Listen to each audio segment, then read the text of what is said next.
வணக்கம், Alex organic farming. இப்போ நம்ம TCS 1694 போட்டு இன்னையோட நமக்கு கரெக்டாக 93 நாள் ஆகுது.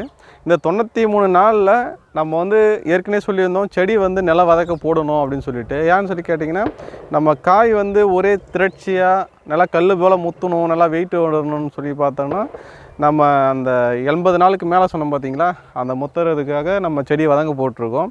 இப்போ நீங்கள் பார்க்கலாம், மண் வந்து பார்த்தீங்கன்னா கொஞ்சம் ரொம்ப மணல், கொஞ்சம் அப்படியே களிப்பு சார்ந்த செம்மண் போல் இருக்கும்.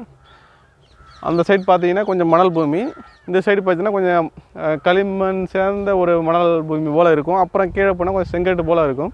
ஒரு 3 விதமான நிலப்பரப்பில் நம்ம இடம் இருக்கும். அதை நீங்கள் பார்க்கலாம். இப்போ இந்த சைடு பார்க்குறது உங்களுக்கு வதங்கி போயிருக்கும். இப்போ அந்த பக்கம்லாம் பார்த்தீங்கன்னா உங்களுக்கு வந்து செடி வந்து பசுமையாக இருக்கும். ஸோ இது என்னென்னா அப்படியே ஸ்டெப் பை ஸ்டெப்பாக அப்படியே காஞ்சிட்டு வருது. இது இடத்துக்கு ஏற்ற போல் காயும். ஸோ அதனால் நம்ம வந்து இது காயலை அப்படின்னு சொல்கிறதுனால காஞ்சதை வந்து நம்ம அப்படியே வச்சு நிறுத்தக்கூடாது. அதில் இன்னொரு மிஸ்டேக்கும் ஒன்று நடந்தது. நான் போன டைம் தண்ணி பாசும்போது ஒரு மழை வந்துச்சு பார்த்தீங்களா, அப்போது அந்த மழைக்கு முன்னாடி அதை நான் தண்ணி பாய்ச்சிட்டேன். அப்போ அந்த மழையும் பேஞ்சதுனால அது கொஞ்சம் ஈரம் நல்லா தாக்கு பிடிக்குது. இது வந்து மழை பேஞ்சிடுச்சுன்னு சொல்லி நான் அப்படியே விட்டேன். ஸோ அதனால் இந்த இடம் சீக்கிரமாக காஞ்சிடுச்சு. இப்போ தண்ணி வைக்க போகிறோம். சில பேர் வந்து பயப்படலாம், செடி வந்து நல்லா காஞ்சி போயிடுச்சு, காஞ்சி போனால் கடலை வந்து கீழே இறங்கிடும்னு சொல்லிட்டு பயப்படுவாங்க. அப்படி பயப்படவே வேண்டாம். இப்போ உங்களுக்கு வந்து நான் டெமோவே காட்டுறேன். இப்போ தண்ணி வந்து மேலே பாஞ்சிட்ருக்கு, நல்லா காஞ்சி போனதை மட்டும் பாய்ச்சிட்ருக்கேன். அதாவது போன டைம் நான் தண்ணி பாசலை, மழை பெஞ்சதுனால பாசாமல் விட்டது. இப்போ பாய்ச்சிட்ருக்கேன், மழை போட்டு தான் அங்கே வந்திருக்கேன். இப்போது இந்த பக்கம் நம்ம வந்ததுக்கான காரணம் அதுதான். சில பேர் வந்து மனசு வந்து தாங்காது, என்னடா இது செடி இப்படி காஞ்சி போச்சு, காய் வந்து கீழே நின்று போயிடுமோ அப்படின்ற ஒரு உறுத்தல் இருக்கும். பட் இது வந்து பார்த்திங்கன்னா நம்ம தண்ணி பாசும் போதே இந்த வந்து பசுமையாக மாறிடும். இதை நான் உங்களுக்கு லைவாக காட்டுறேன். அது ஒரு நம்ம என்ன சொல்கிறது, ஒரு இனம் புரியாத ஒரு சந்தோஷமாக இருக்கும். இவ்வளோ தூரம் காஞ்சி போனது நம்ம கண் முன்னாடி டப்புன்னு மாறும் பார்த்தீங்களா, அது நம்ம பார்க்குறது நல்லாயிருக்கும். நான் அதுமாரி நிறைய டைம் பாசிருக்கேன். அப்போது நம்ம 93 நாள் ஆகிட்டோம். போன பதிவில் சொல்லும்போது 80 நாளுக்கு மேலே காய வைக்கணும்னு சொன்னேன். அது அவங்களுடைய இடத்துக்கு ஏற்ற போல் பண்ணணும். ரொம்ப மணல் சொல்லுவோம், ரொம்ப மணல் சாரி சொல்லுவோம், சரளைக்காடு சொல்லுவோம், செம்மண் சொல்லுவோம். இதெல்லாம் ஓரளவு வந்து சீக்கிரமாக காஞ்சிரும். ஈரப்பதம் அதிகமாக ஸ்டோரேஜ் பண்ணாது. களிமண் சார்ந்த பூமி மட்டும்தான் கொஞ்சம் தாக்கு பிடிக்கும். இந்தமாரி இருக்கிற பூமி மண் வளமெல்லாம் நமக்கு தாக்கு பிடிக்காது. ஸோ அதனால் இதுபோல் செடி வதங்கணும். டைமுன்னு கரெக்டாக தான் சொல்ல வரல. ஏன்னா 20 நாள் சொன்னோன்னு பார்த்தீங்கன்னா அதுக்காக நீங்கள் 20 நாளுமே தண்ணி பாசாமல் இருந்துடக்கூடாது. அதுவும் நமக்கு வந்து ஒரு மைனஸாக அமைஞ்சிடும். நம்ம செடி வந்து இது போல் வதங்கணும். அந்த டைம் வரைக்கும் பார்த்துங்க. மண் வளத்துக்கு ஏற்ற போல் அந்த டைம் பார்த்துக்கணும். இப்போ நம்ம வந்து செடி எடுத்து காட்டுவோம்.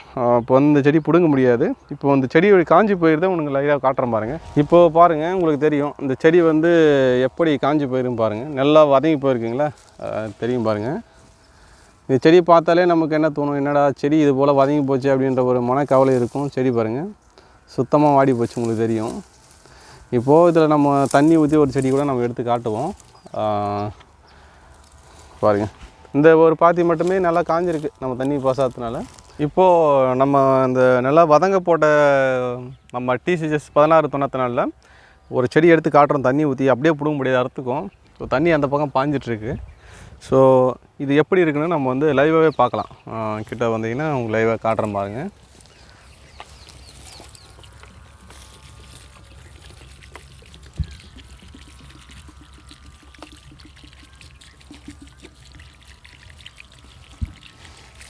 இந்த நம்ம செடி வதங்க போடுறதுன்றது ரொம்ப முக்கியமான விஷயம். இது வந்து நம்ம வந்து நிறைய பேர் வந்து இதை வந்து நம்ம ஃபாலோ பண்ணுறதில்ல. இந்த விஷயம் வந்து நம்ம முன்னோர்கள் வந்து பயன்படுத்தி கொண்டு இருந்த ஒரு விஷயம்தான். நம்ம ஒன்றும் புதுசாக ஒன்றும் சொல்லலை.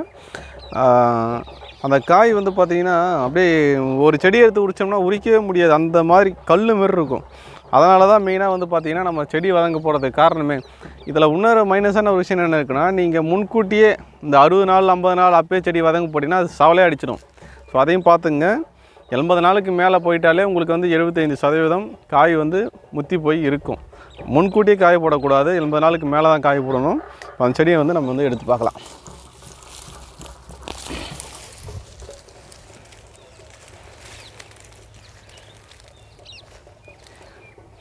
பாருங்கள், கிட்ட லைவாக பாருங்கள் செடி எப்படி இருக்குன்ட்டு. இங்கே பாருங்கள், அழுத்தி பார்க்கலாம் எப்படி இருக்குது பாருங்கள், கல் மாதிரி இருக்குது பாருங்கள். பாருங்கள் மூச்சே விடல பார்த்தீங்களா. என்னோடய ஸ்ட்ரென்த்து கொடுத்து தான் நான் முழுசாக அழுத்துறேன். நீங்கள் தனிப்பட்ட காயெல்லாம் எதுவும் பண்ணல, எல்லா காயுமே பாருங்கள். இன்னும் நம்மளுக்கு நாள் இருக்குது. கிட்டத்தட்ட ஒரு 15 நாளில் நம்ம 110ன்றது 105லே நம்ம எடுத்துடலாம். செலக்டிவாக 2 4 கொஞ்சம் காய் சைஸ் நல்லா பெருசாக இருக்கிற மாதிரி எடுத்துக்கலாம். அதே போல் இது வந்து மார்க்கெட்டுக்கு வந்து உங்களுக்கு நல்லாவே இருக்கும். மார்க்கெட்டுக்கு எப்படி இருக்குன்னு சொல்லி பார்த்தோம்னா நல்லா நாட்டுக்காய் மாரி தான் இருக்குது. இப்போ பாருங்கள் 2 4 5 6 7 ஒரு 7 காய்.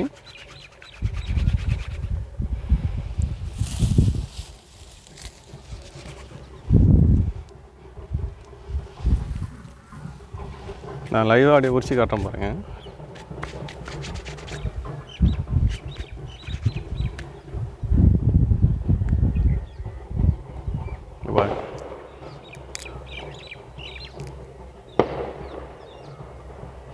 தோல் உடஞ்சிருச்சு.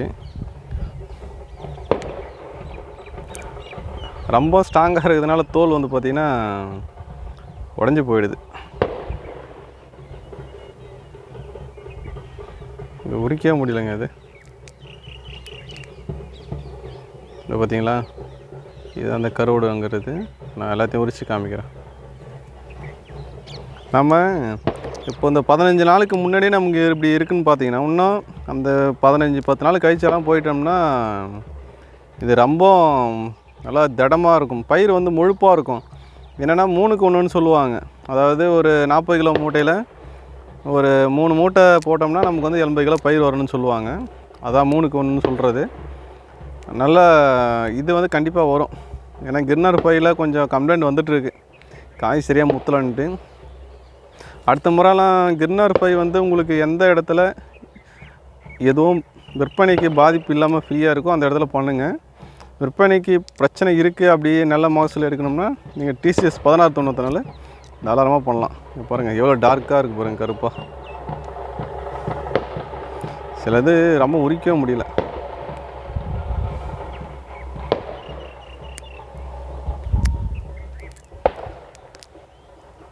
மெயினான விஷயம் இது தாங்க. இந்த கடலையை பொறுத்த வரைக்கும் இவ்வளோ நாள் நம்ம பயிர் பண்ணி கடைசி அந்த லாஸ்ட்டாக முத்துற டைமில் நம்ம பண்ணுற தப்பால் தான் நம்ம காய் வந்து ரேட்டு போட மாட்டாங்க. இப்போ லாஸ்ட்டாக நண்பர் செங்கல்பட்டில் எடுத்தவருக்கு வந்து காய் வந்து சரியாக ரேட்டு போடலை அப்படின்னு சொல்லி கஷ்டப்பட்டார். ஸோ அதுக்கு மெயினான விஷயம் என்னென்னா, அவர் வந்து சீக்கிரமாகவும் எடுத்துட்டார். முன்கூட்டியே அந்த 110 நாள் வரதுக்கு முன்னாடி எடுத்துட்டார்.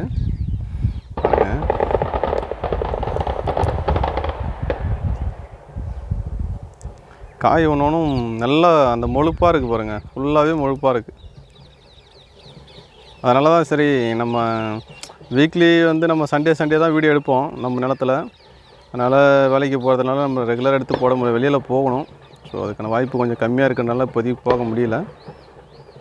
அதனால தான் இந்த பதிவு வந்து நம்ம அடுத்த வாரம் போட முடியாது. நம்ம அடுத்து எடுக்கிறதுக்கு முன்னாடி வந்து நம்ம அடுத்த பதிவு வந்து தெளிவாக ஹார்வெஸ்ட் பண்ணும்போது ஒரு பதிவு போட்டுடலாம்.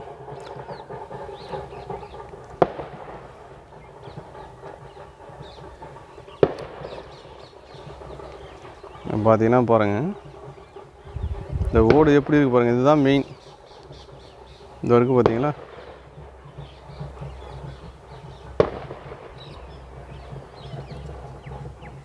சிலது பாதி உடச்சிக்கிச்சு, அதனால் கீழே வந்து போச்சு.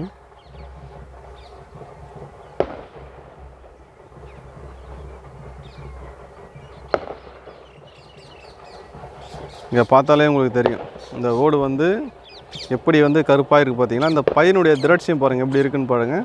அதே போல் பயிர் வந்து ரவுண்டாக நல்லா ஜீவ்சான் போல் நல்லா ஒரு ஷேப்பில் இருக்கும். அதனால் நமக்கு வந்து விற்பனை வாய்ப்புக்கு இதில் வந்து எந்த பிரச்சனையுமே கிடையாது. அதே போல் ஆயில் வந்து பார்த்திங்கன்னா உங்களுக்கு இது 50% ஆயில் இருக்கும். இந்த கிர்னர் பை வந்து கதிரி கூட கம்பேர் பண்ணுறாங்க, சில இடங்களில் விலை போகலை அப்படின்னு சொன்னீங்கன்னா தயவு செஞ்சு நீங்கள் TCS 1694 போடுங்க. என்கிட்ட தான் வாங்கணும் கிடையாது, யார்கிட்ட கிடச்சாலும் வாங்கி போடுங்க. அதே போல் நம்ம சொல்லக்கூடிய விஷயங்கள் வந்து கரெக்டாக ஃபாலோ பண்ணுங்க. சில பேர் வந்து நான் சொல்லிட்டேன்றதுனால அப்படியே காய போட்டுறாதீங்க. அந்த 65 நாளில் 70 நாளில் காய போடாதீங்க. 80 நாளுக்கு மேலே தான் காய போடணும். அது ரொம்ப முக்கியம். விதை வேணுன்றவங்க நம்ம இன்னும் ஒரு 10 நாள் எடுத்துடுவோம். நம்மளது தான் சித்திரை கடைசிக்கும் வைகாசிக்கும் நமக்கு ரெடி ஆகும். இப்போ நம்ம சித்திரை பட்டம் போடுறவங்களுக்கு காய் வந்து நான் ஆந்திராவிலேருந்து வாங்கி கொடுத்துட்ருக்குறேன். அங்கே நண்பர் இருக்கார். ஸோ அவர்கிட்ட வந்து நான் பார்சலில் வாங்கி கொடுத்துட்ருக்குறேன். உங்களுக்கு தமிழ்நாடு ஃபுல்லாக பார்சல் சர்வீஸ் அவைலபிள் இருக்குது. உங்களுக்கு காய் இப்போதைக்கு சித்திரை நான் ஃபஸ்ட்லேயே போடணும்னு ஆசைப்படுறவங்க நீங்கள் காய் வாங்கிக்கலாம். அதே போல் சித்திரை லாஸ்ட்டில் போடணும் இல்லை வைகாசி போடணும்னா என்கிட்டயே வாங்கிக்கலாம். பட் ஆனால் முன்னாடியே பதிவு பண்ணிடுங்க. ஏன்னு கேட்டிங்கன்னா நம்மளுக்கு கம்மியான இடம் தான், கிட்டத்தட்ட ஒரு 3 ஏக்கர் 3.5 ஏக்கர் தான் இருக்கும். ஸோ அதனால் முன்கூட்டியே நீங்கள் வந்து நான் வந்து வைகாசி போட போகிறேன், எனக்கு வந்து காய் வேணும் அப்படின்னு சொல்லி நீங்கள் கன்ஃபார்ம் பண்ணால் நான் நோட் பண்ணிவிட்டு தான் கொடுக்க முடியும். ஏன்னா திடீர்னு கேட்டிங்கன்னா என்கிட்ட கிடைக்காது. அப்படி சப்போஸ் கிடைக்காத பட்சத்தில் நான் வெளியிலேருந்து தான் வாங்கி கொடுக்கக்கூடிய சூழல் வரும். இப்போ ஆந்திராவிலேருந்து தான் வாங்கி கொடுக்கக்கூடிய சூழல் வரும். அங்கேருந்து பார்சல் அனுப்பி விட்ருவாங்க, நீங்கள் அதையும் வாங்கிக்கலாம். இப்போ நம்ம நிலத்தில் வேணும் அப்படின்றவங்க நீங்கள் வாங்கிக்கலாம். இப்போது நான் இருக்கிற இடம் வந்து பார்த்திங்கன்னா விழுப்புரம் மாவட்டம் வீடூர் கிராமம்.